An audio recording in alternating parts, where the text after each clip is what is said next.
everybody, and welcome back to the ZELDUDES podcast. Finally, we're back. Finally. Been a little while since the last one, but yeah, well, we've had some Zelda news. We've got some fresh Zelda, a fresh Zelda game to discuss this time with the Legend of Zelda Echoes of Wisdom, which I think absolutely no one expected a reveal like that. I mean, we'll get into what we expected going into that Nintendo Direct, but I think I can assume that you're the same as me. You did not expect a full 2D Zelda game. I know you probably hoped for one, but actually seeing it happen is just crazy. I'm so happy. Yeah, like it's funny because when we started this podcast, we were like, we're gonna just be rehashing old Zelda games and obviously talking about Tears of the Kingdom for a while until we get any new Zelda information. But no, literally we got a new Zelda game coming out in 2 months and a half or something. It's soon too. End of September, ready to go. Yeah, exactly. So, it's surreal. I mean, I'm sure you and starstruck. We did not expect it. Yeah, it's not what you'd expect the next Zelda game to be. It clearly is the game that's going to hold us over until the next big thing, but it's something, and that is huge for any Zelda fan, right? A Zelda game is good enough. I don't care if it's not really a mainline game, even though technically it is, because it's most likely going to be a part of the main timeline, but I mean, so much is different. Right? It's got the full title, The Legend of Zelda, then a subtitle. I think, they're fully intending this to be a main series Zelda game, and it looks like a main series Zelda game. Except one thing. Zelda. We're playing as Zelda, not Link. We've got to I was like, I completely forgot Zelda's the main character in this. This is, with the exception of the CDI games, which, they're not real Zelda games. Yes. As much as people like to bring them up. This is the first time Princess Zelda will be the playable main character in a Zelda game. And it looks so cool. It's so creative and different. And a lot of people, for ages, basically since Breath of the Wild revolutionized what it is to be a 3D Zelda game, we've had so many people asking to see the same thing for 2D Zelda games, especially because when they were developing Breath of the Wild, to get an idea of how giving a player unlimited freedom would work in a sort of traditional Zelda environment, they went back to They went back to the roots of Zelda 1. They created a kind of tech demo game based on Zelda 1, but with some sort of Breath of the Wild-esque physics. So you could chop down a tree, push the log into a river, it would float along. You could set fire to a whole field of grass and the physics would all behave properly in that. And I remember as soon as that was revealed, I think it was at a game developers conference or something, they showed off the tech demo for this. And as soon as that happened, everyone started wondering, when are they going to do the same for 2D? When's 2D Zelda going to have the revolution that 3D had? And it's now. Echoes of Wisdom seems to be that. It seems to be a complete fresh take on 2D Zelda, which usually is quite restricted in the way it works, in the way puzzles work, in the way exploration in the world works. That seems to have gone out the window with Echoes of Wisdom. And we're certain just from the first trailer alone, because we seen enough to convince us that, they are pulling the same kind of freedom that they give us with Breath of the Wild in this game. Obviously, I'm not sure how the game structure is going to be. We don't really know if this is a dungeon-based Zelda game where we're going to have to go through. We have no idea. All we know is it's in Hyrule. It has probably the same overworld of A Link to the Past, Link Between Worlds, but reimagined with some other top-down 2D Zelda worlds, right?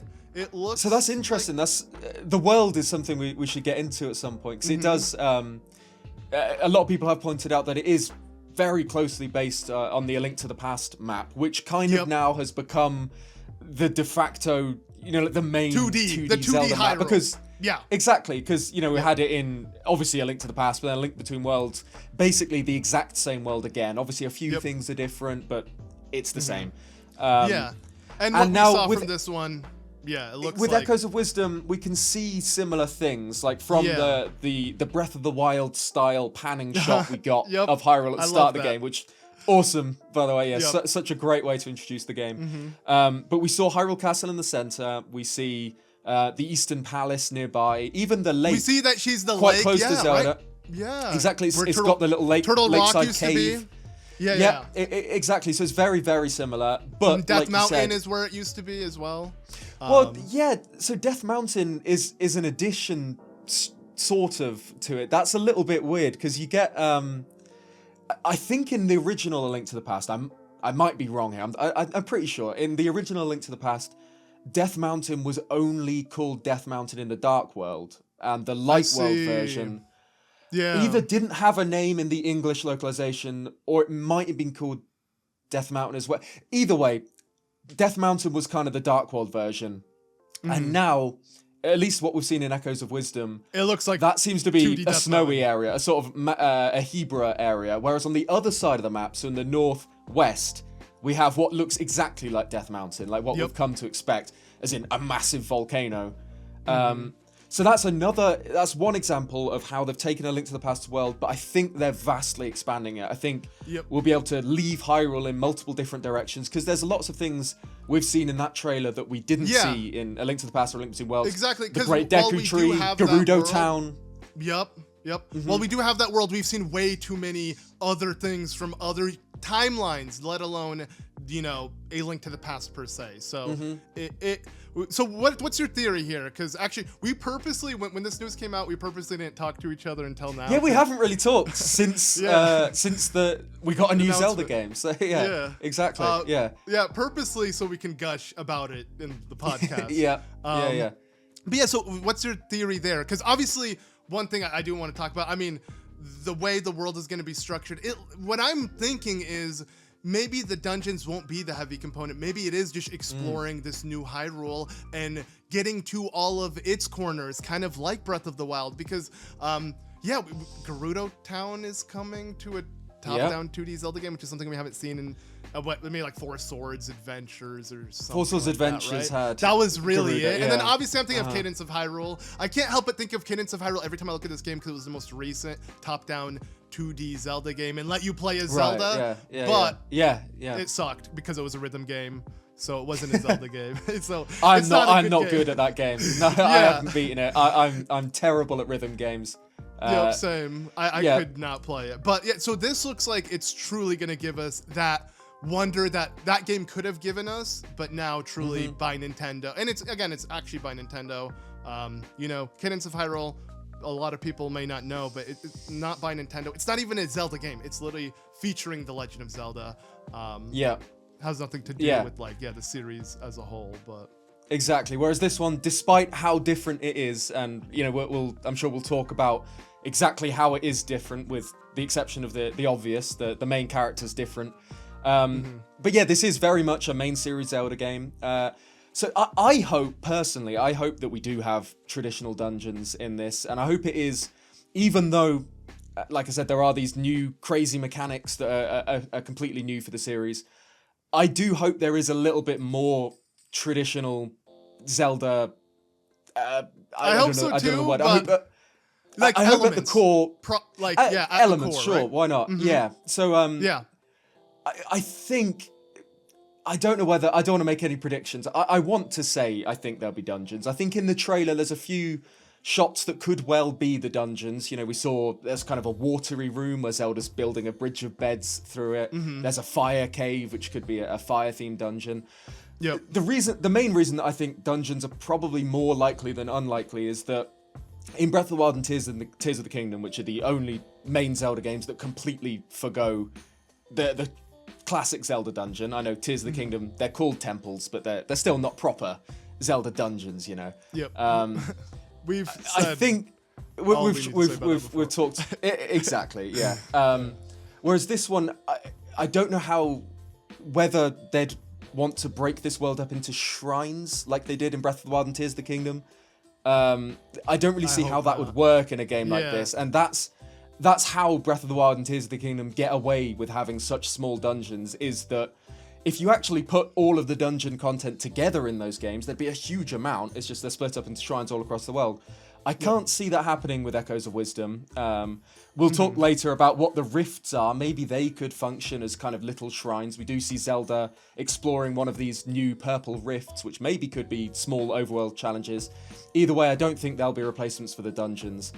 I don't know whether it's just wishful thinking on my part on wanting this little bit of kind of classic Zelda to survive, but I would love it if we did get a proper set of classic Zelda dungeons with which we can use these crazy new mechanics to explore and fight through.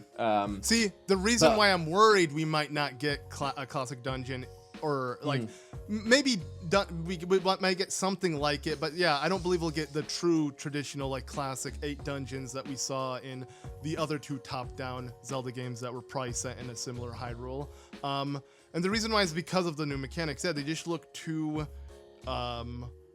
like sandbox sort of. Yeah, like almost like crafting and building. Like one of the coolest things was seeing Zelda build a bed stairway, you know, to get into Gerudo Town. Like that was really cool. I mean, obviously she's a Vi. She can enter without, you know, sneaking in, but she doesn't even need the hood. Like, right? It doesn't even need a disguise. Yeah, right. But it was really, and that to me excited me the most. Cause I'm like, okay, they are literally doing the Breath of the Wild concept, but with this game. Like, cause why beds? Like, obviously the game is showing you don't have to build beds. You don't have to build it. You can build whatever you want, do whatever you want. And because of that, it just seems so exciting. I really do hope there's dungeons, but again, I feel like the focus might be just, you know, exploring the world and, you know, doing it at your own way and pace and solving it, you know, your way. That might just be the whole game. But how cool would it be if it was like, you know, a Link Between Worlds like game where it's, you know, full-fledged top-down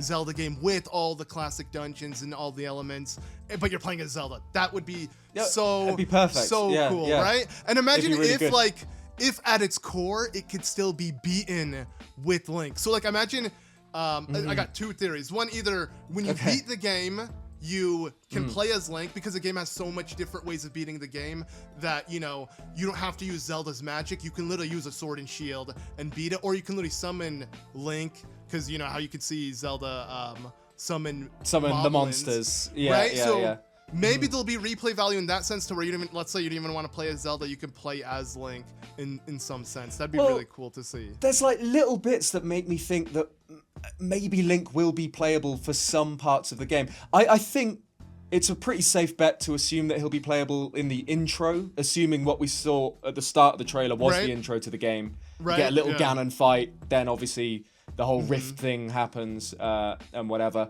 But there's a few little things, like we saw Link do a jumping spin attack at the start of that trailer, which, unless I'm really mistaken, that's not a thing in any other game that I can think of. You can't do a jumping spin attack. So they've taken Link's Awakening's engine and they've added new combat moves for Link, which seems very weird if he's not playable in the game at all, or if he's only playable in one tiny section. I wonder if there is more to Link in this game than we're seeing. He can do a jumping spin attack. In Link's Awakening, technically in the 2D sections, when you jump and attack, isn't it kind of like a spin attack? He can definitely jump and swing in front. Can he do the actual spin attack when he's in? I don't know, but that's the vibe I'm getting, that like 2D animation in that area. But either way, were you thrown off like I was and thought that was Breath of the Wild Link chibified with the hood? With the hood. Yeah, or was I the only idiot? At first, no, yeah, it's because the hood, obviously, the hood is very Breath of the Wild, and then also the design on the hood. Twilight almost, is very or Zonai. I don't know, with the kind of square, spiral things. Our arms. You got to show your arms. There you go. Yeah, very Zonai. Yeah.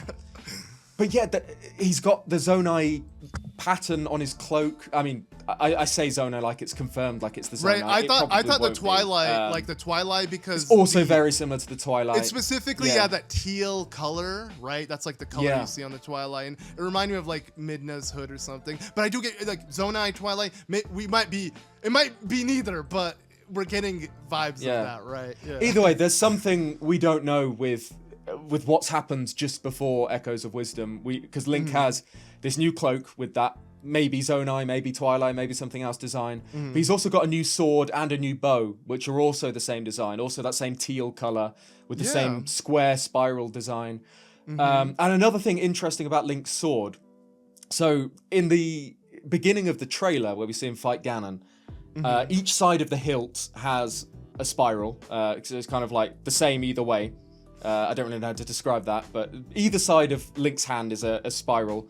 But then in the key artwork, which is used on the box art and everything, he has the same sword, but it's only got one spiral. Which, unless that's just a really weird mistake that made it into the key art, maybe, I don't know, based on an earlier design in the game or something. If it's not that, then it means that the sword is upgradable, or there are multiple different swords of the same style. Either way, there are things we don't know about Link and his new attire and his new weapons, which is really interesting because I'm very, very interested in what they're going to do with the story for this game. I agree. You're right, because we have no idea which Link this is. I mean, okay, and we have no idea if this is even in the Downfall timeline. We're just like really certain on that because I think it's a safe bet, but we don't know for sure. You're right. We don't know for sure, but obviously there's many reasons in why we believe it. I'd say the biggest reason is because if Nintendo were to put this in the timeline, they throw it in the that's where all the 2D games That's where go, the 2D games exactly. Like Triforce Heroes worked, A Link Between Worlds. Yeah. If they're gonna keep adding more, throw it there. And in general, that was the timeline in which Nintendo was like, yeah, we don't know how the games connect. This is just it, And so I feel like that alone, but then on top of it, with it presumably being the same Hyrule from A Link to the Past and A Link Between Worlds, that could also be an indicator. And then obviously with the art style, but the art style means nothing with Zelda. It could, we could attribute it like, Toon Link games could be in the Toon Link, the adult timeline. But then again, we have 4 swords which utilize Toon Link art. Exactly. That doesn't mean anything, but I do like it. I do hope that and it's funny, we literally spoke about this, like if Nintendo from now on makes the diorama art style for top-down Zelda games, that'd be dope. And if hopefully they remake all the top-down Zelda games in this art style, and if they gave us a new game, which would probably never happen, that'd be a bonus, and we ended up getting a new game, which is so much better than like getting the Oracle's remastered. That'd be cool. Exactly. I'm happy we're getting a actual new Zelda game. Same goes with Twilight Princess and Wind Waker HD. Let's be real. You came into I'm exactly the same. Yeah, only wanting that, but you got this and you're like, all right, I'll let it slide. Yeah, exactly. As much of a fan as I am of the Wind Waker and Twilight Princess, and as much as I hate that they're still stuck on the Wii U and we can't play them on the Switch, a new game is a new game. Like a new game always trumps a remake for me, even if it's a 2D new game rather than 3D ports. I'll always take the new game. Much more exciting. Like you said, the Oracle games were kind of quite heavily rumored because I don't know if it's confirmed that we know that Grezzo are working or have worked on Echoes of Wisdom, but I think that's a pretty safe bet because we don't know what they've been doing. They literally reworked Link's Awakening, right? They're the ones who gave us that port. So if that's their engine, they must be behind it. And they've been behind every single Nintendo Zelda port. Like Nintendo clearly trusts Grezzo. They might as well be the Zelda B team at this point, Grezzo. Yeah, with how much they've done. No, they're the Zelda C team. The C team, there you go. Is the B team. Oh, true. Yeah. If it's a big open world game, you need Monolith. Yeah, you're right. Yeah. But yeah, we didn't know. We still technically don't know whether it is Grezzo, but either way, we don't know what they've been doing since Link's Awakening. And the rumor was, or not even the rumor, the discussion that what people thought it might be was Oracle game remakes, which would make sense following Link's Awakening because the Oracle games, they were Game Boy Color. The original Link's Awakening was original Game Boy, and then the DX was Color as well. Used the exact same art style, used a lot of the same music. It would make sense if they were going to reuse this new Link's Awakening engine for any remake in the world. The Oracle games seemed like such a safe bet. And I think a lot of people at the start of the Echoes of Wisdom trailer thought that's what we were seeing. And this is just infinitely better. Like, I love the Oracle games. I mean, when you saw the Link's Awakening engine, you saw Link fighting Ganon. Maybe they wouldn't show that in the Oracle's trailer because that's kind of right at the end. I thought we were going to get no, my head went when I saw the Knights, immediately my heart sank and I'm like, okay, this is Zelda. Like, the second I saw the Knights, I knew this was either Kirby or Zelda. It had to be, because it kind of looked like Kirby too, right? But then when I saw the hood, I don't know why, in my head I'm like, we're getting a, literally a like spin-off Zelda game that's like gonna be like a marshmallow graphics fun. Like we're finally getting that, Mario Party for Zelda. I literally thought that was it, but then I'm so much happier it's a full-on game. But it would have been cool to see that explored as well. Yeah, because I watched your initial reaction, so you were immediately like, Breath of the Wild. Right? That's why I'm so confused. 2D or whatever. But the second you took off the hood, I'm like, that's not what I'm getting. Yeah. Although, in many ways, we are getting Tears of the Kingdom 2D, because we haven't really discussed the main mechanic yet of Echoes of Wisdom, which is the echoes that Zelda can make using her Tri-Rod, which is so Ultra Hand, right? Isn't it? It seems that they've seen what 3D Zelda are doing with just completely breaking down what you expect from a 3D Zelda game and coming up with all these insanely creative new mechanics and kind of thinking, we can do that as well. We can do that for 2D. And I think it looks incredible. It's so creative. I haven't seen anything like that before, where you can kind of learn objects from around the world and then place them. Like, it feels, it's a bit cliche to say, but it feels very like Minecraft in that you can place blocks of other, especially when she starts placing water blocks all over the place. But that kind of mechanic in a game like a 2D Zelda game is really exciting. I can't wait to see how that works. Because again, probably one of the most like funnest things that both Breath of the Wild and Tears of the Kingdom provided the community was just the sandbox nature the game gave you of being able to do hilarious random things with the game's engine.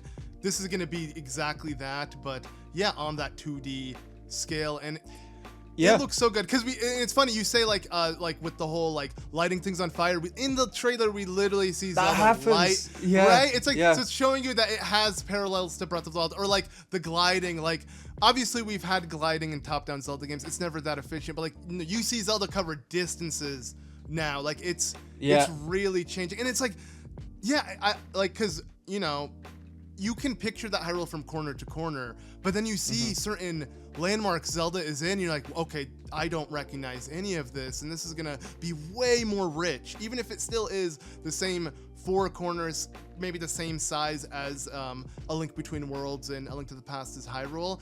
I bet you it's gonna be way more dense and way more rich with stuff to do, and there'll be so much more, even just on a basic thing like towns, like A Link Between Worlds and A Link to the Past. Both only really had one town, two if you count Kakariko and Thieves Town, which are, two sides of the same coin. But we know Kakariko exists in Echoes of Wisdom. There's also Castle Town. There's Gerudo Town. There's probably Zora River at least. Right. Exactly. There's going to be so much in this game. And I think it's been, 5 years now? Almost 5? I think it will be 5 years when this game releases since Link's Awakening. Which is a long time to develop a 2D Zelda game reusing the same engine and a lot of the same assets. So I'm expecting this to be quite big as 2D Zelda games go. I don't think this will be, like the older Zelda games where you can kind of beat them in 10 hours sort of thing. I think this will probably be a bit more substantial than that. At least what we've seen in the trailers. Yeah. It does seem that it's I think even not including the amount of content in the game, it feels like the idea that they're going for is a very Breath of the Wild-y kind of, look at how big and amazing and detailed this world is, when Zelda walks out on the cliff, which is just not what you'd expect for a 2D game at all. That's a very 3D, wild era Zelda thing to do. So I think they are confident in showing off this world and the amount of things that we'll have to do in it. And Aonuma said himself in the trailer, he said that they want this to be a game where no two players will have the same experience, which, you could say that about Breath of the Wild or Tears of the Kingdom and you wouldn't know the difference. Exactly. So I think this is going to be very different to what we're expecting from a 2D Zelda game. But I'm so excited. I really am. Yeah. And outside just playing it, it's more so like what this might mean for the rest of the series, right? Like that alone is really exciting, because something we never expected Nintendo to do was let us play as Zelda. Like, we had the jokes and, like what if and this and that, but it never really felt like it was going to happen. It was just a dream. But no, now it's reality. So that alone, Nintendo has shattered, and now it opens up endless possibilities. So what could the next game maybe be?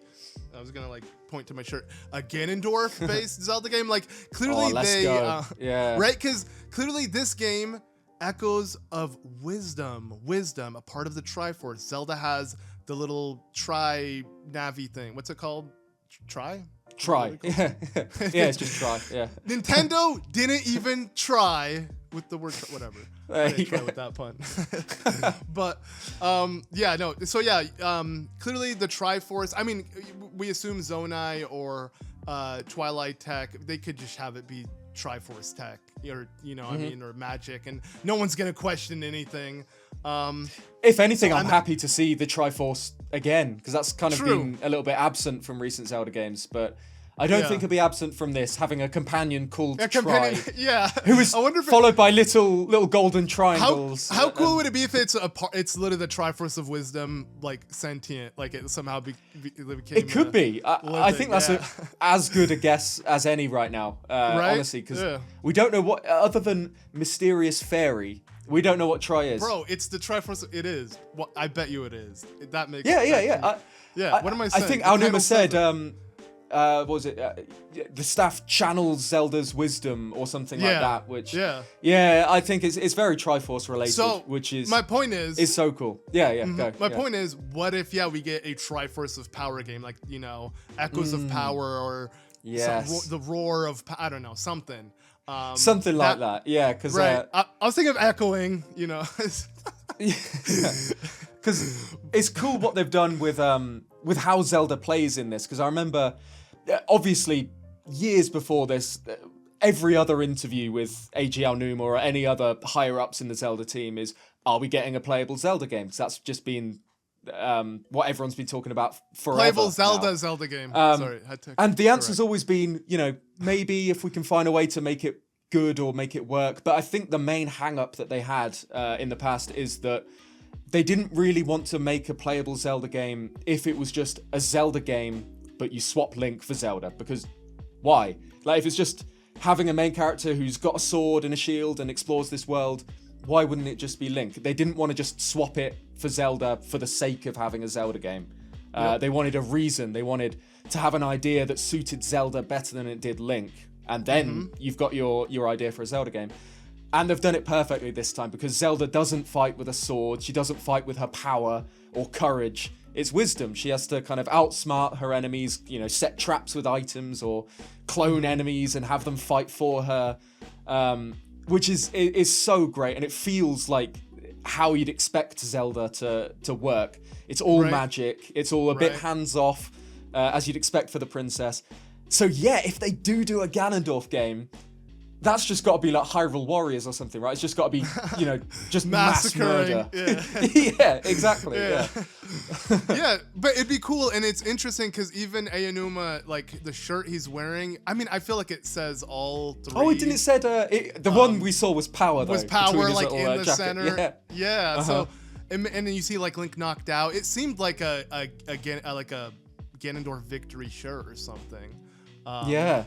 But yeah, so like maybe they're cooking up something like that. I immediately thought of that. I'm like, this, okay, because like this now opens up the avenue of so much more. And then let's say we don't get a Ganon game, but we get another Zelda game. Like imagine a 3D game where you play as Zelda, like the whole Sheik concept that we was an idea at one point with Twilight Princess. Like that would be so cool. Like right now we're seeing Zelda be a badass in a cute little marshmallow form. I want to see Zelda be a badass in 3D, with the main graphics and in the main timeline. So yeah, it just makes me so excited. If Zelda's really getting down and dirty, maybe this will be a thing from here on out, and they're going to do that. And it does seem like Nintendo is trying to kind of, have the damsel in distress no longer be the damsel in distress. I mean, Peach is a good example of, they also gave Peach her own game, but Showtime, yeah, but I'll be honest, it was really bad, and I don't think it really gave. I didn't play it. I didn't hear much about it. So. I regret buying it. My wife and I both pre-ordered it, and then I saw her play it. Thought it was so bad. I'm like, I want to return this. It's like really, because it's like I'm glad one of us has it. I'm glad I got to experience it, but like I don't want to play it. It's clearly very simple game meant for a young audience, and I get it. Let's be honest, most Princess Peach fans aren't probably just my wife. They're probably kids. right? Like, Right. So, yeah, I completely get that. But this game, it's cool because this game doesn't seem like they're doing that. This, like, I love that because, like, Princess Peach felt like it was, okay, here's the, goody two-shoes games for the little girls. Let's just give them something. But, like, Zelda Echoes of Wisdom is like, no, this is a game for the fans. This is for everybody. This is not, oh, girl power. We're going to have the girl be the protagonist. So it's just going to be a game where you got to like it because the girl's a protagonist. Like, that's not the marketing style at all. Like with wanting to find a Zelda game, wanting to find a game that would suit Zelda's playstyle before they, just swapped her in for the sake of it. That's it exactly links to what you were saying, where they're not doing it for the sake of it. They're not doing it just so Zelda fans can have a Zelda game where they play as Zelda. They've actually got an idea that works for this character and shows her off in the best way. Because I know, actually it's a little bit of a non sequitur, but it's kind of what you were saying about the Princess Peach game looking kiddie or playing kiddie. I've seen a lot of people complain that they're reusing the Link's Awakening art style, which is obviously it's all designed like toys, like a diorama. I've seen a lot of people complain about that and saying they wanted something more serious, especially for the first game where you're playing as Princess Zelda. I can agree. That's why immediately I'm like, what if we get a serious one? I can agree. Exactly, because they want something that looks more serious, so people won't see, oh, this is the one where you play as a girl, and also it looks like a kid's game. But that's we've had this discourse before with Zelda, and what a Zelda game looks like has no bearing on what the story or what the soul of the game is going to be like at all. Wind Waker deals with some of the darkest, heaviest themes in the Zelda series, and it looks like it's still the most cartoony looking game. I think it looks more cartoony than the toys somehow. Even Link's Awakening. Link's Awakening. Very dark game. You make game. it to that credit scene, and it even if you played it 100 times, it's like, damn, it still hits. Exactly. So I really don't think Echoes of Wisdom will be all kind of light and whimsical the whole way through. Obviously, it's a Zelda game, so it will be whimsical, but I think it will deal with darker themes. I think it will have an emotional story, a gripping story, and I wonder if in 5 years people will look back at the discourse of Echoes of Wisdom in the same way they do looking back at how people treated the Wind Waker when it first came out. I don't know. I just think you shouldn't judge a Zelda game by what it looks like on the surface, because we know there's 100%. So much more. Yeah, like that. Don't judge a book by its cover. Don't judge a video game cover. Don't judge the box art by its cover. Yeah. I'm trying to make it video game related. Yeah, but 100%. That is so true with Zelda. Because the game, 100% it is being held back because of its art style. That was the same issue with Link's Awakening. But people who can look past something like that will obviously know that, the games are going to be really good. Obviously, there's a whole type of group of people who probably will not touch it, who play Tears of the Kingdom and Breath of the Wild, who don't see this as a mainline Zelda game. Because, again, I don't even consider it that, even though, again, it is. But you know what I mean? Like, it's not Nintendo's next big budgeted Zelda game. This is 100% to hold you over, tell that next big thing. So no matter what, I feel like it's going to be neglected. But I really do hope that, like, I don't know, it's actually kind of given a different look just because of, like, the way Nintendo's going, with the gameplay. Like, Nintendo's approaching a completely different style of, like, top down. So, like, hopefully it does kind of start a trend with the Zelda series moving forward, and we do get stuff like this. But yeah, I am worried that if it does do poorly, that maybe Nintendo won't continue to capitalize on this kind of genre of, like, the top down 2D ones. So I don't know. But, I mean, obviously, I hope it does well. I can see it outselling the Link's Awakening remake, because I remember most of the discourse when Link's Awakening came out in 2019 was, we know it's a good game, but why are we paying, what was it, $60? $60 full price, for a Game Boy Color. Which is more than it cost on the Game Boy 20 years ago. Which I understand, people being hesitant to pay for that. But this isn't a remake. This is something completely new, and it just looks like Link's Awakening, which is interesting in itself. I know I've said don't judge Zelda games by what they look like, and I'm sure Echoes of Wisdom will, have the emotional, depth and maturity that you expect from a Zelda game, despite the graphics. I do think it's interesting that they chose to reuse the toy style, which is something that I always thought fit really well for Link's Awakening because of the story of Link's Awakening. Really? You know what I mean. Nah. Because I think Link's Awakening, the 2019 one, opens with that kind of anime cutscene of Link, getting hit by the Thunderbolt and shipwrecked and all that. And then at the end of the game, it's back to that anime style. So in my head, at least, that's what that Link looked like. And, the whole world was anime style. But then the toy section was just while he was on Koholint for a very obvious story reason. So it's interesting that they've reused that now for a game which is presumably set in the real Hyrule, in reality. I've got nothing against how it looks. I think they look gorgeous. I think Link's Awakening Remake is, for my money, one of the best looking games on Switch. I think it looks phenomenal.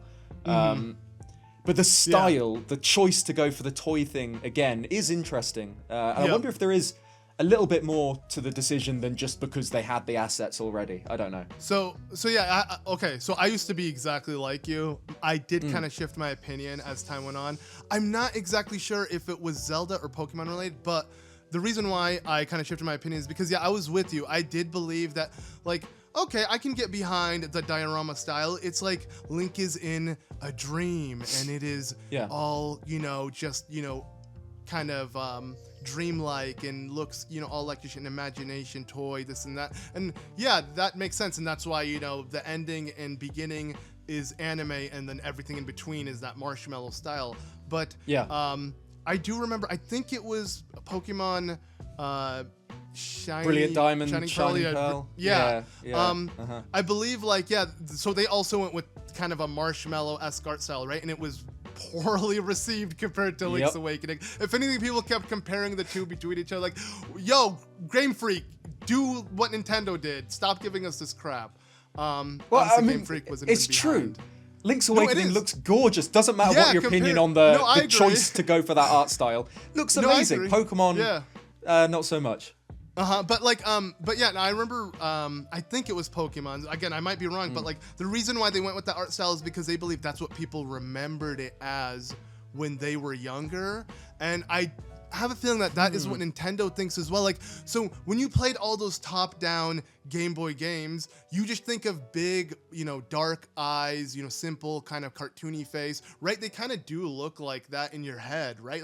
When I say marshmallow, right? Don't you think of the Pokemon character, the trainer turning into a little marshmallow top-down, and that's the style? So it seems like Nintendo is trying to say, that imagination you have, we literally turned it into life with this diorama, simple, cartoony style that you pictured in your head. We all have the same kind of cartoony imagination. Now it's in real life, literally as a diorama, if anything. So when you look at it that way, it's this is the best 2D games can look, because it literally turned to where literally God's looking down on actual 2D. You know what I'm saying? It's when you look at it that way, I'm like, okay, I can get the idea, I guess. But I wouldn't mind pixel art. I hadn't heard that before. It kind of makes sense. I think if you picture the Link sprite from the original Link's Awakening, and then if you translated him into modern graphics really faithfully, he probably would come out looking a little bit like the chibi Link now. But I don't know whether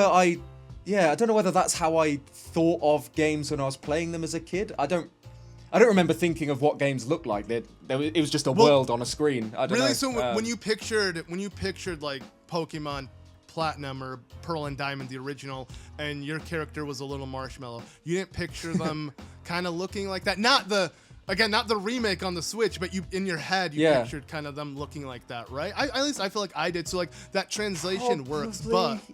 Yeah. I don't really know. But if it's done right. Obviously. If it's done right, again, doesn't matter on your opinion on the art style. Echoes of Wisdom, Link's Awakening, both look gorgeous. But I do have one nitpick. I don't like the Instagram blur that is on the tilt frame. shift thing, right? So unnecessary, and you can't remove that. And it's once you notice it, it's hard to not notice. As I play Link's Awakening, every time I try to just zone it out, I can't. It's literally the whole screen has a blur around it. Yeah, so it does suck that this game has it as well. Hugely. I think maybe if they tone it down 50%, that'd be perfect for me. Yeah. It doesn't bother me that much. I think, again, I do really like the look of the diorama style. Same. So maybe it grew on me. I think the tilt shift kind of works for me more than it doesn't work. But I could understand it's the kind of thing that, you know, like a How I Met Your Mother glass shattering moment. Once you see it, you can't unsee it. Literally. So yeah, I can imagine that. But I don't know. I don't know whether I'd want them to continue with this kind of forever as the 2D style. I don't know. so How do you feel? So say they do. I do. No, There's I'm just a like, new.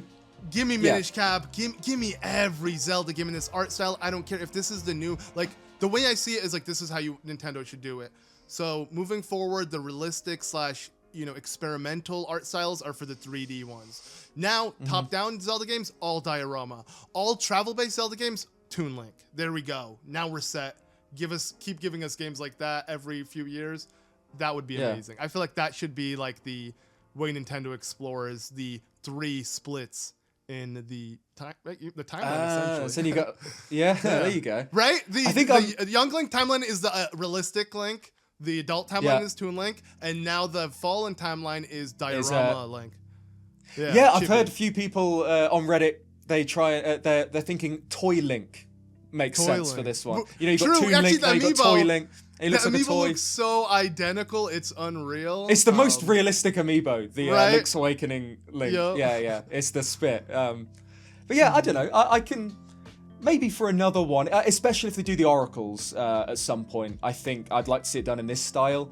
I'm hesitant to ever kind of say I want Zelda to commit to a style and stick with it forever, because I think one of the things that's so great about Zelda is it can just do whatever it wants. Zelda can just reinvent itself in a whole new art style, and it still is Zelda. You know, like, if you take...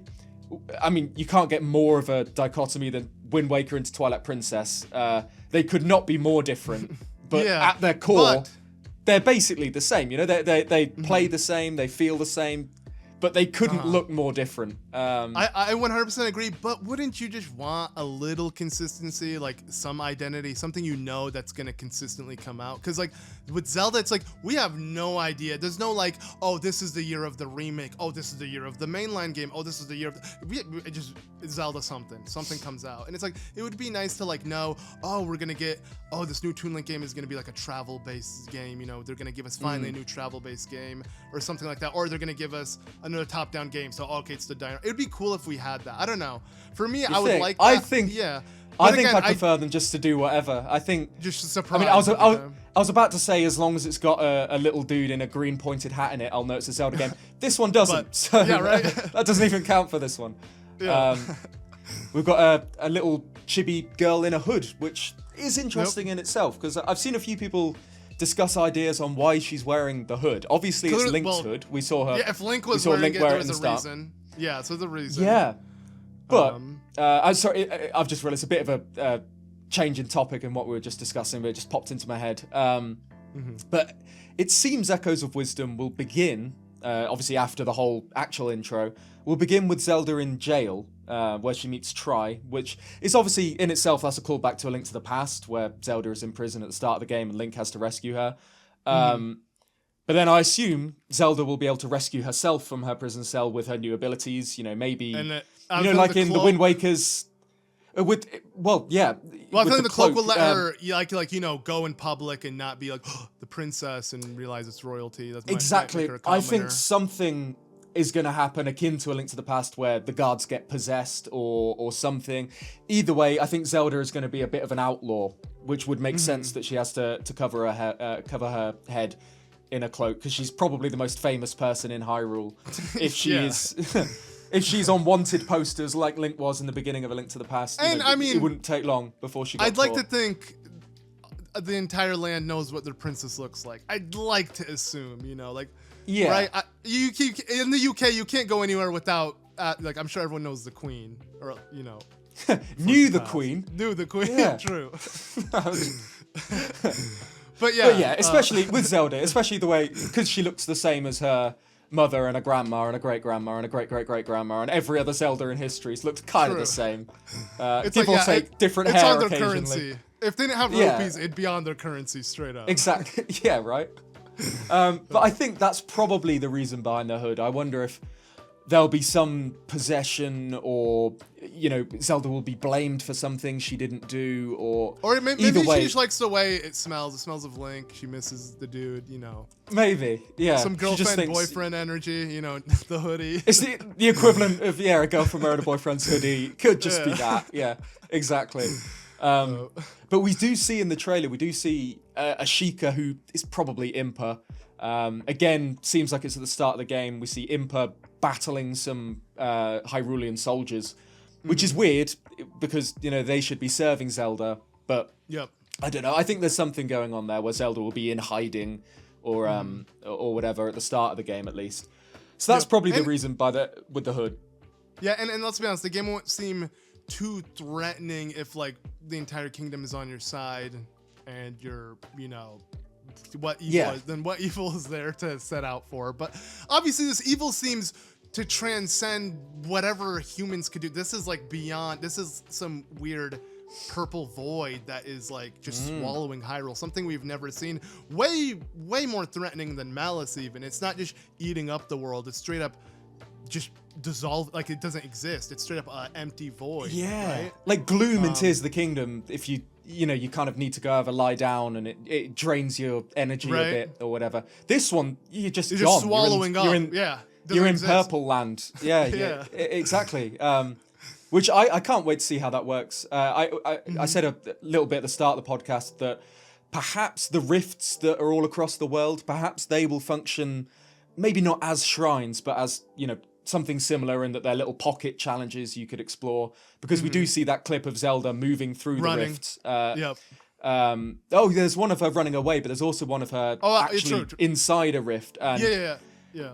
So the rift seems to lead to this purple dimension where it kind of reminds me of the final Bowser level in Super Mario 64. It's just kind of purple clouds and then floating bits really in funny. the clouds. Speaking of Pokemon, it reminds me of Giratina's Giratina's the dimension, the something. I can't remember what it's called. But like you walk on Distortion, walls and, like, Distortion World. Distortion World. Yeah. It does. It looks exactly like that. And I think the idea is that all of the floating blocks in this purple rift world, I assume they're chunks of the actual world that have been taken in. Because we see Zelda standing on a boat for some reason. Then there's just kind of blocks of land that are kind of disconnected from each other.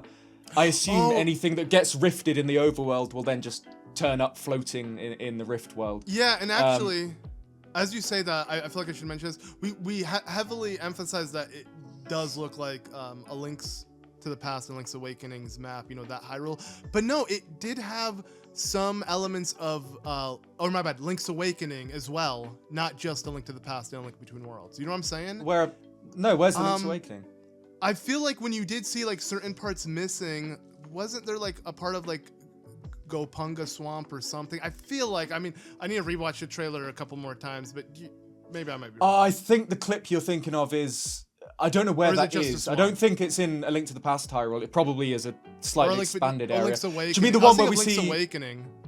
Like, the swamp where the chain chomp is? I know where you mean, Gopunga Swamp. I think the clip, is the clip you're thinking of where you see two huts in the distance.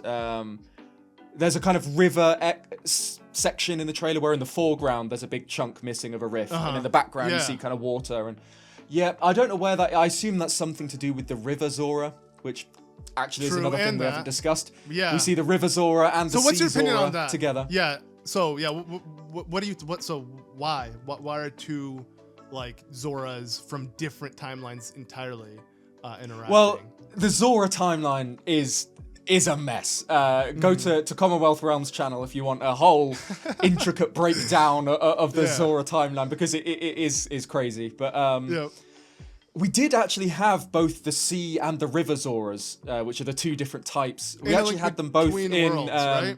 Link Between Worlds. Oracle of Ages. Oracle of Ages had them both. A Link Between Worlds just had River Zora, which are the... but they just they're ones that attacked you and they were friendly. They were friendly in A Link Between Worlds, but were they all friendly? Traditionally, I don't remember. Am I thinking of... No, there were...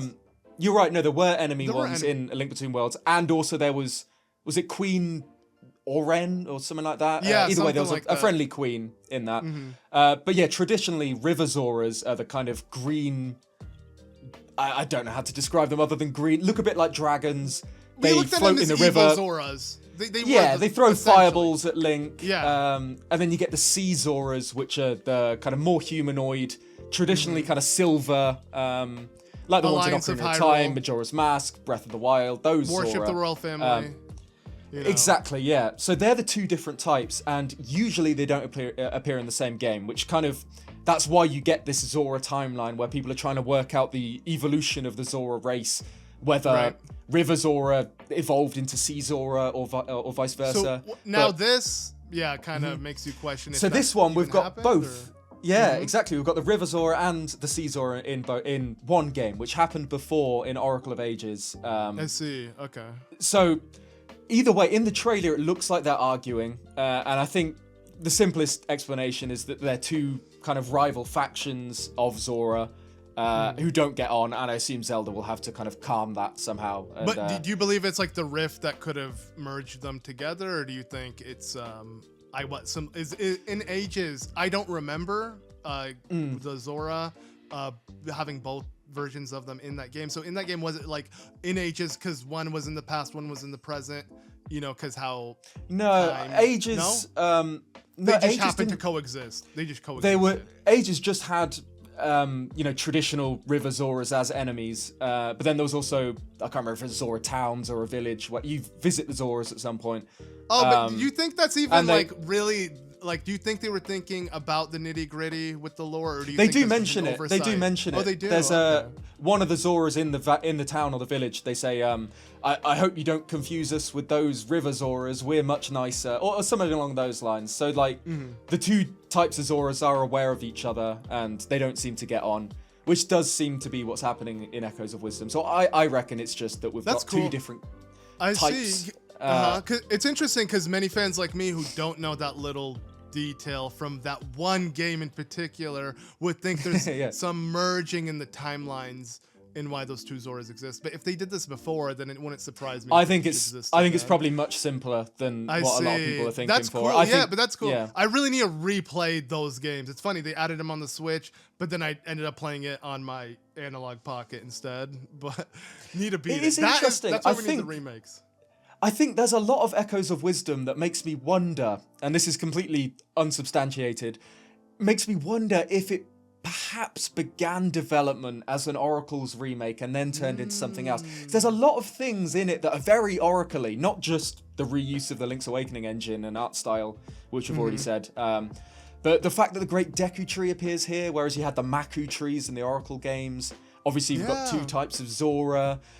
I don't know, there's not too much to it, but it wouldn't surprise me if straight after Link's Awakening they did jump get it, into yeah. remaking the Oracles Right. and then kind of, in a way similar to how Tears of the Kingdom became its own thing, they just, started having too many ideas and like, let's just make our own thing. Yep. Perhaps especially with seeing Tears of the Kingdom's development going on adjacent to this game, maybe they were a bit jealous of how much fun they seemed to be having making Ultra Hand, and they wanted something else as creative as that. And that's how you ended up with the Echo system. I don't know. I'm really interested in the future if we get kind of a glimpse into the development of this game, because Yeah.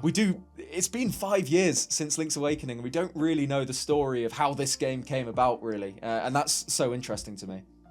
Yeah, completely. Cause like it's almost like you would never expect Nintendo just to give us something like this. So what made them pivot? And what does this mean for the franchise moving forward? Is this like gonna be a consistent thing? That is what excites me most, easily. Like just knowing that this is just so different. Like again, the reason why I hate hearing the CDI jokes is because like this is setting a precedent for Zelda that we've never seen before, and it could really just change things up forever. You think it sounds so simple. You're not playing as Link, you're playing as Zelda in a Zelda game, but it's like, no, it's really that big. It's really never happened like this. Like, it's crazy. It's insane. Yeah. Do you think Zelda will talk? Because obviously, Link is a silent protagonist. We know he does canonically speak, but as a player character, he doesn't. He'll say nothing, and then characters will I think she'll respond to what he- refrain. I think she'll think? refrain from speaking. Yeah, like most Because protagonists. she's got Tri in this game, who will probably fulfill Yep. the classic companion role of speaking for the character. So yeah, but which will be interesting. I wonder what that will do to the whole does Link not speak debate. Because obviously he does canonically speak. That debate's been nipped in the bud, right? Because I feel like Breath of the Wild Tears of the Kingdom answered that for us. Link didn't speak. I think so. That definitely calmed it, but I think the Zelda movies then kind of opened that up again. Oh, true. No, yeah, that's a whole other can of worms. Yeah.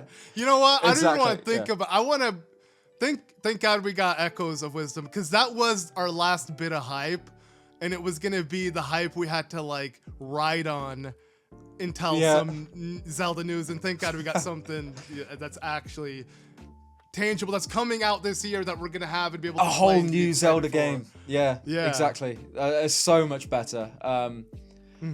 Yeah, but on the topic of whether or not this will be kind of a change in how they'll go about developing 2D Zelda in the future, how do you feel about the loss of conventional Zelda? Because obviously that was a big thing that people talked about all the time with Breath of the Wild, especially now Tears of the Kingdom's doubled down on just how much they've broken the series conventions, and they seem to be kind of shunning what came before with traditional 3D dungeons and item progression and story progression. So a lot of people after that thought, oh, well, maybe 2D will become the classic conventional Zelda format. Maybe we'll have our open air Zelda games that will do all their creative things and be all about freedom and exploration. But then we'll have 2D Zelda games, which will kind of, continue the spirit of the old school. Yeah, exactly. And have, very tight level design, classic dungeons, classic item progression. But now they've broken the conventions of 2D Zelda as well. And I think it's going to make an amazing game, but I don't know how I feel about whether this means that old Zelda is truly gone, because now maybe both 2D and 3D Zeldas are things of the past. How do you feel about that? Nah, a part of me wants to believe like that this is just an idea, and again, it could become something of its own, but it doesn't mean that we're not going to get anything that harkens back to those games. Like, I'm sure we're still gonna get more. And also part of me wants to believe that this game is so open world that you can beat the game as Link, and there will be an option. You just have to first beat it as Zelda. Again, to me that just sounds so cool, because you literally see like Zelda throw rocks, find different ways to hit the enemy. You can literally just use Link's sword and kill the enemy. So imagine if like this is like the idea is like you got a core Zelda game, but you have to first innovate and try something new. And if you know, and then you can get rewarded. If you really wanted the traditional play as Link game, it can still exist. I'm gonna be so disappointed if this doesn't happen. I think I have way too much expectations on this idea. I don't know I don't know which way I stand on that, because I would love to play as Link in this new world, because it's a massive new 2D Zelda game, and Link is just classic. You can always where you are with Link, classic sword and shield, maybe a hook shot and a bow, things like that. But also I wonder if being able to play as Link would kind of overshadow Zelda a bit. That's the point. That's the point. But surely you wouldn't want that if you've got Zelda in her first game. I suppose if it's not as kind of a core part of the story, I think because I've seen a lot of people online discuss perhaps we begin the game as Link fighting Ganon, and then you get the whole cutscene where the rifts appear. Then people have wondered whether we save Link and then maybe Link ends the game or helps Zelda fight the final boss or something. I don't know, like it would be okay for me, I think, because Zelda often helps Link in the final battles in his games. But a little of me also kind of wants to see Zelda just go the whole way by herself. And I don't see Nintendo doing that. I don't think. Yeah. I think it's called Echoes of Wisdom. I think it's gonna fully commit. Exactly. It's all about her. But I think if Nintendo were to give us that like extra thing, it'd be like a reward. It wouldn't be like because that's what people thought with Tears of the Kingdom, and I'm like, keep on dreaming. I would love to be proved wrong. Please, like I don't want to be right. Please prove me wrong. But like that's just like jumping back and forth, the pacing, the way Zelda is, Zelda isn't a game where you do things by chapter, where your heart's stuck in an area and you literally can't leave until you solve something. That just seems like, something Nintendo wouldn't force on the player. So you'll have sections where you're forced to play as Link. It would make the game too, linear in that sense. I've always agreed with you exactly there that for me, Zelda games, especially the 3D ones, and especially the new 3D ones, are all about immersing yourself in the world. Like, you want Hyrule to feel real. You want to just lose yourself, and the way you do that best, at least for me, is that you're one single avatar in this massive world, and you know, that's the whole scope that you see the game through. You only see it through the lens of Link, the player character. If you were jumping between, you know, maybe Link was on the surface and Zelda was underground, like some people were theorizing for Tears of the Kingdom, be cool, but for me, it would take away a bit of the immersion of you are truly lost in this world, and that's it. You're this one guy, and it's you versus the world. And that, for me, is what New Zelda's about. And it would add so many limitations. Like, it would have to block off areas, do you know, like certain things. Yeah. Because I heard a lot of people, you know, compare it to what The Witcher 3 did with Ciri, where, you know, there are small sections where you play as Ciri. Don't compare Zelda to The Witcher. Please don't. Why? Are you kidding me? One's a game, one's a movie. Like, they're not even close. And I realized that one game of the year. I might be pissing off a lot of people, but I like the other. Maybe I'm salty. Did The Witcher win against Bloodborne? Is that why? Is that why I'm so salty? I don't remember. I think it was against Bloodborne, and I like. Okay, all right. Maybe I'll let you off. I'll let you off. Okay. Right? Because you're just being defensive over Bloodborne. I can accept that. Yeah. Speaking of which. Yeah, go. I was gonna say Elden Ring DLC came out, and I'm sure that's literally on both of our minds right now. Yeah, like, that's all we're gonna be doing after this. That's my weekend. Yeah, I haven't touched it yet. I haven't touched the DLC, but that's my whole weekend. It's gonna be spent that. I assume you're the same. Yep, exactly. And it's not. It's funny because like this game it's crazy how much we compared Elden Ring to Tears of the Kingdom. And how Tears of the Kingdom was going to one-up it. Sadly, it didn't, but I mean, I feel like it had potential, but it just didn't because it was more Breath of the Wild. I feel like if Breath of the Wild never came out, Tears of the Kingdom well, then Elden Ring probably wouldn't exist, though. You know, because I feel like Elden Ring was influenced by Breath of the Wild in some sense. Can't actually confirm absolutely. that, but I'm sure it had to be like, you know, that was like you get the trend feeling of open worlds. Yeah. I mean, I'm sure there'll be an interview somewhere. It's so it doesn't shy away from being, you know, the Breath of the Wild of the Dark Souls series, which it very much is. But it smashes it out the park. It's an incredible game. It's one of my favorite games of all time. Yeah, but it's crazy how the hype is back. This game is over 2 years old. Tears of the Kingdom is 1 year old, and it has not even close the amount of hype Elden Ring has now because of the DLC comeback, of course. And let's be honest, Elden Ring in general was just way more prevalent throughout the years compared to Tears of the Kingdom. It's completely dead. Right now, we're both like, Tears of the Kingdom, what? Yo, playable Zelda top-down, you know, screw. This game probably has 1/10 of the budget as Tears of the Kingdom, and we're more interested in this right now. But it just shows that if Nintendo, I know, and it's probably a good thing that they didn't give us DLC, but like, imagine if we got Tears of the Kingdom DLC, like even a year or even another year after now, of them just kind of correcting things. Again, if it's gonna hold off development for the next Zelda game, I don't want it. But I'm just saying, like, imagine like the hype that could have been brought back to that game if we were to get something like what Elden Ring is doing. It's like just an expansion. Exactly, They're like, we're giving you a game on our already completed game. Let's be real. Tears of the Kingdom may be completed, but they can always expand. Give us an extra island. Give us something. You can add more shrines. You can do anything. And the game would be, you know, hyped up again. I mean, you know, that's what they would do for the DLC. If they, I know they're not for Tears of the Kingdom, but it would be more shrines. Like the Breath of the Wild DLC. I mean, I like the Champions Banner. I loved the Heroes, the Master Trials in particular. But yeah, it was kind of more of, it wasn't really particularly creative DLC, I'll say that, Breath of the Wild. So yeah, I mean, we've already discussed before that, yeah, I'm more than happy with them kind of closing the book on Tears of the Kingdom, because it is just a massively, massively expanded Breath of the Wild, and they say they've got nothing else to add to that world.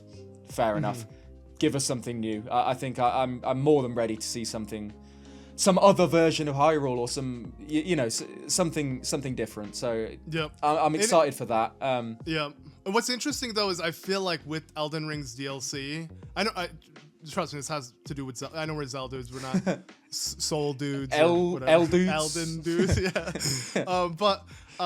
My point is like, what is interesting about it is like, because of the amount it's gonna provide for the game, as a complete package, it's gonna be like considered the greatest game of all time. I'm sure people are already gonna consider that but like, imagine, and I like to think of this alternate timeline, and I've told you this before, but like, just imagine if, okay, Breath of the Wild came out, we got the first 2 waves of DLC that first year, but then Nintendo took 2 years or more, 4 years to develop an expansion called the Upheaval. And in that DLC, it added Underground and Sky Islands and all the shrines and nitty-gritty in between those. And that's it, but it still was your Breath of the Wild save file, and it was a $60 expansion. But you know, imagine, people would look at Nintendo and Breath of the Wild like the greatest game, the greatest expansion, the greatest thing video games have ever done if they did that, because people would be like, they literally instead Nintendo was like, no, let's hit the reset button and pretend Breath of the Wild never existed and re-release Tears of the Kingdom as Breath of the Wild 2. Why not just, if that's the problem, because right, like, I don't know, I feel like that would have changed everything. Exactly. Most of the issues I have with Tears of the Kingdom just come from the fact that it is a sequel. I think it, you know, because like you said, they have to hit the reset button on so many things to make it a new game, and the fact that it is a sequel and not just DLC meant that the expectations were new game level. Like, I don't know what to expect going into Shadow of the Erdtree. It could blow me away like it's a whole new game. But you're just expecting more of that exact game. I'm expecting more Elden Ring. Yeah, more Elden Ring bosses, more Elden Ring legacy dungeons. I'm not expecting the sequel to Elden Ring, which, you know, I was with Tears of the Kingdom. And in many ways, it is just kind of a massive expansion. Yeah. Yeah, so I don't know. Just comparing the two, it's like, imagine if Nintendo did go that route. And think about Breath of the Wild, the Upheaval, and the complete package is like, you know, I mean, $100 would be expensive for a game. But then look at WoW and look at other like MMO expansions. They charge full price, and on top of a subscription model, on top of all these other things. It's the subscription that gets you. That's what gets you. Yeah. And look at Elden Ring. Even the DLC is like $50, right, or 40. It's like it's premium DLC. So it's like if imagine, think about it. If someone would tell you, yeah, in Breath of the Wild, we're going to add an entire underground just as big as the map and a bunch of Sky Islands as DLC. You'd be like, yeah, I'd pay $50. Yeah, I'd pay $60 for that. For certain. Crazy. It would be. It would literally be like, it would be known as the greatest DLC of all time because of what it did. But because Breath of the Wild or Tears of the Kingdom is its own game and it's called DLC, it will be clowned on instead of praised for what it could have been. Again, it's weird. It's just the perception. But even if it was the exact same content, it's weird how the perception of what it is or what it's meant to be would change people's opinions. No, I get where you're coming from. But speaking of DLC, do you think Echoes of Wisdom DLC is something we could see down the road? I know, bit premature considering the game isn't even out, but I don't know. I can imagine them doing it. Like free updates, kind of like and I think the Dompe thing. Did it come out unreleased? The amiibo functionality with Dompe? I think the Dungeon Maker thing. Actually. Yeah, that was on launch. Yeah, never mind. But I can see them add something like that. Nothing to, or the amiibo if the amiibo is not unreleased. And I'm sure we're gonna get a Zelda amiibo. Like we said, the best Link amiibo is the Link's Awakening amiibo. So they gotta make a Zelda one because they just translate so well into the amiibo like figurine diorama look. Yeah, because they are. What am I saying? The exact same. They're based off of They toys, are diorama figures. Exactly. Like I know you were there as well. The E3 2019. Oh yeah. The last ever in-person E3. They had the Link's Awakening demo booth set up. So it was a few months before that game came out. And then obviously they had just the screen set up like you'd expect. But in the middle of each kind of square of screens was a section of Koholint made up in the same style as the game. A little diorama that was just gorgeous because it looked exactly like what you were seeing on the screen, but in real life, and that was amazing. So yeah, any amiibo from Echoes of Wisdom, you know, I mean, I'll buy it anyway because it's Zelda, but that, you know, I'll snap that up because you're right, they do look so good. Specifically for the collectible, like if it gives you whatever. Like Tears of the Kingdom is an example of Nintendo doesn't care about what the amiibo rewards are. They know people are buying it just to put it on their shelves. So that alone makes it worth it. It doesn't at this point. Yeah, Nintendo's well aware that it's not about the in-game content.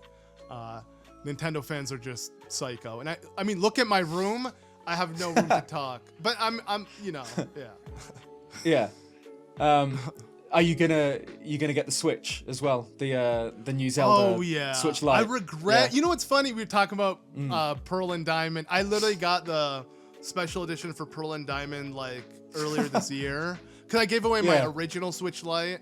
Okay. Yeah. I gave it away, so I need one. I just need to have one. So I'm like, okay, I need to buy that one because we're not gonna get a special edition Zelda one. Boom, we get one. I regret buying There we go. And it looks so nice. It looks so nice. It's the best one too. Yeah, the best. It's so. I don't know. What's the Switch Lite now? $200 flat. It's always been 200 flat. Okay. Yeah. Yeah. I don't know whether I can spend 200, but it does look so nice. So. Oh, I'm buying two, bro. It's funny. Okay. You know, it's funny. Right. It's like, like back in the day, you know, people, your parent. I'm not my parents. My parents have no money, but like, you know, usually you want to invest, right? And like, that's where you put your money. It's like, bro, my investment is video games, man. I'm gonna buy a sealed version, keep it boxed, keep it in a box. Yeah, right? yeah. That's it. And maybe it will make me money down the road. That's my investment.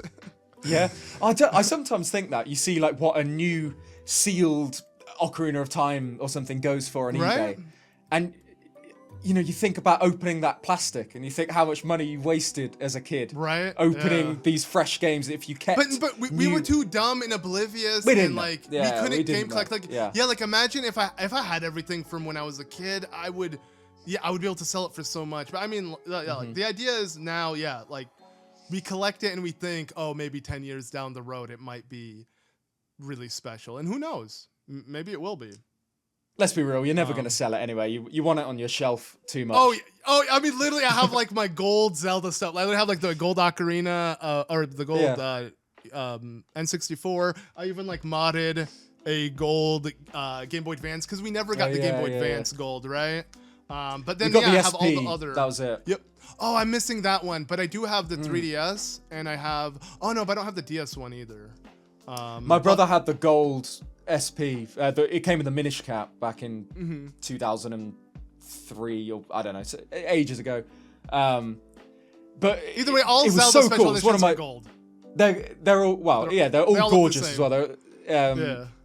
I know some people are a little bit iffy on the Switch OLED. I like it, but I think it's not as good as some other previous special edition Zelda. Yeah, I think the Switch Lite looks better than the OLED, like the Tears of the Kingdom. Oh yeah. No, I agree. Yeah, but I am just glad there's some gold. Right. Flat gold's better than the rusted golden green. Like mossiness that kind of ruins the look. Exactly. So I agree, but it is interesting that, and I was thinking about it. I'm like, I have a really weird obsession with gold, like a really weird obsession. I was wondering why. What if it is Zelda? Maybe because your whole life is about Zelda, right? Like I was wondering, I'm like, yo, I got gold hair, gold skin, gold. I'm kidding, but no, freaking like literally everything I like to collect is gold, and I'm like, why is it that every special edition of Zelda is gold? They have the black accent and stuff, but it's probably why it's a disease now. I'm literally obsessed with gold, but I don't invest in actual gold. Golden Zelda related things. There we go. Yeah, not there real you go. gold. More valuable than real gold. You're more valuable than real gold, right? Yeah.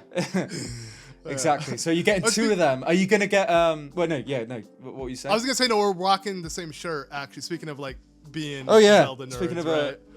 I have the Ganondorf. Exactly. I have a Ganondorf like row. I'm gonna take it off. It's so you've got all of the black milk stuff that came out relatively recently. So I bought it all. Was it the whole? Yeah, of course you did. Oh no, my bad. I wish. That's too expensive to buy their whole thing. But I bought like the ones that said limited time. I bought like those ones. Okay. So I'll definitely make sure to show them off in future ones. But we represented today. If anything, we literally have the same microphone because for Zeldas we want to make sure everything is. Now even I upgraded my camera for those who don't know, and hopefully our cameras look alike, so everything is looking matching, even our shirts. Yeah. Hopefully. We've both got working PCs now. That's quite nice. True. Yeah, man. Okay, yeah. If anything, we should probably get into this now since. Yeah. Yeah. So, yeah. Obviously, it's been a while since the last video. We wanted to jump into this podcast just to talk about obviously the new Zelda information, but obviously it's been a minute, and I'm sure you guys are wondering what's going on in terms of Ocarina of Time. It will hopefully come back next week, and then. Yeah, just videos in general will resume. And the reason why is because literally my computer was rusted and busted. Now it's just twice rusted. True, twice. Oh yeah, literally. So essentially what happened was last year during Tears of the Kingdom, my computer broke down. So I bought a pre-built computer, but that gave me so many problems. It literally ruined my Tears of the Kingdom Let's Play. And yeah, luckily that didn't happen with any ZELDUDES Let's Play, right? At least imagine if we had well, luckily we don't mass record that much. If anything, we learned from our Four Swords playthrough to not over record, like bulk record, because we want to actually read your guys' comments moving into each episode. We usually only ever, I don't know, 3 episodes ahead of what's going out at most. Yep. We're never that far ahead. And sadly, when we reached the point of the most recent episode, my computer was completely destroyed. So, and I couldn't afford just buying another new computer. Like I haven't even had this computer for a year. So luckily I was able to like fix it through insurance, like literally right before my insurance ran out, I was able to get it fixed. So hopefully it just stays rusted and not busted, because it's working. You don't want that. Yeah, and I'll take it. And as long as it works for like, I just need to actually get, some use out of it. Then maybe I'll upgrade, because I know I need to upgrade. This is not indefinite, but at least it's working, and it turns on, which is better than your last one. Right? And it's huge progress, because you guys have no idea. Last month I was literally screwed. I had no backup options. I had nothing, and being able to upgrade everything and have everything just work again is so nice, and perfect timing too. Like I would have been so devastated if it wasn't working with the new Zelda announcement. Like imagine. So thankfully.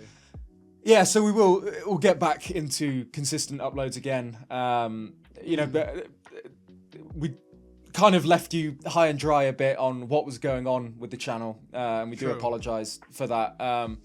But luckily it was just technical issues. It was literally just that Luke had 2 PCs blow up and just not turn on. That's the only issues we've had. Yeah, Four Swords didn't. We didn't fight too hard from Four Swords or anything. That's what you guys were wondering. Massive falling out over rupee counts. Right. So we will get back on top of Ocarina of Time. We've got a couple other ideas on the whole playthrough front that aren't just straight playthroughs of the Zelda games. Although we do want to continue with the timeline playthrough. I think that's actually, if anything, we would love to know you guys' opinions on Echoes of Wisdom, right? Because when that comes out, we're not gonna be even close to. We won't be in the probably downfall timeline, wherever it'll end up. Yeah, we won't be there on the timeline run. So if you guys are interested, maybe that's like one game we can like make an exception on and play. Just do that out of order, and right? I mean, I think that'd be great. So let us know if you guys are interested in that. If you'd like to see like a day one Let's Play or something, because both of us are gonna play the crap out of that, and of course make videos on our own channels. But it'd be fun to like, experience it together as well. Again, we'll see when the time comes. I have no clue like what it might be like when the game comes out, but I think it'd be a cool idea to experiment and just to kind of see, as well as in general we have a lot of other Let's Play like games that we want to do that don't have to do with the main timeline. You'll see. In general, my point is while my computer wasn't working, we've been still thinking of and crafting other concepts that we want to do with the channel, and including this podcast. Like, if anything, you may notice the format is just so much different than how it originally was. And if anything, we had pre-recorded episodes. If anything, we recorded an episode last week that we had to scrap because of the direct, and just because, the pacing was a bit off. But like, now our goal is just to kind of, especially now that we do have news coming out, just kind of, chill, do a podcast, and it's going to be a lot more laid back, a lot less editing to say the least. At least this episode in particular will probably be very minimal, just literally our cameras side by side talking. As you can see, we don't even have a set thing to talk about. We're just kind of going with the flow. We just got no green screens this time, just our nerd shrines behind us. That's about it. Yeah, let us know which you prefer as well. Between I think yours just is so much nicer than mine. You've got a lot more going on than I've got going on. I do have the Master Sword from Heroic Replicas. Huge shout out to them.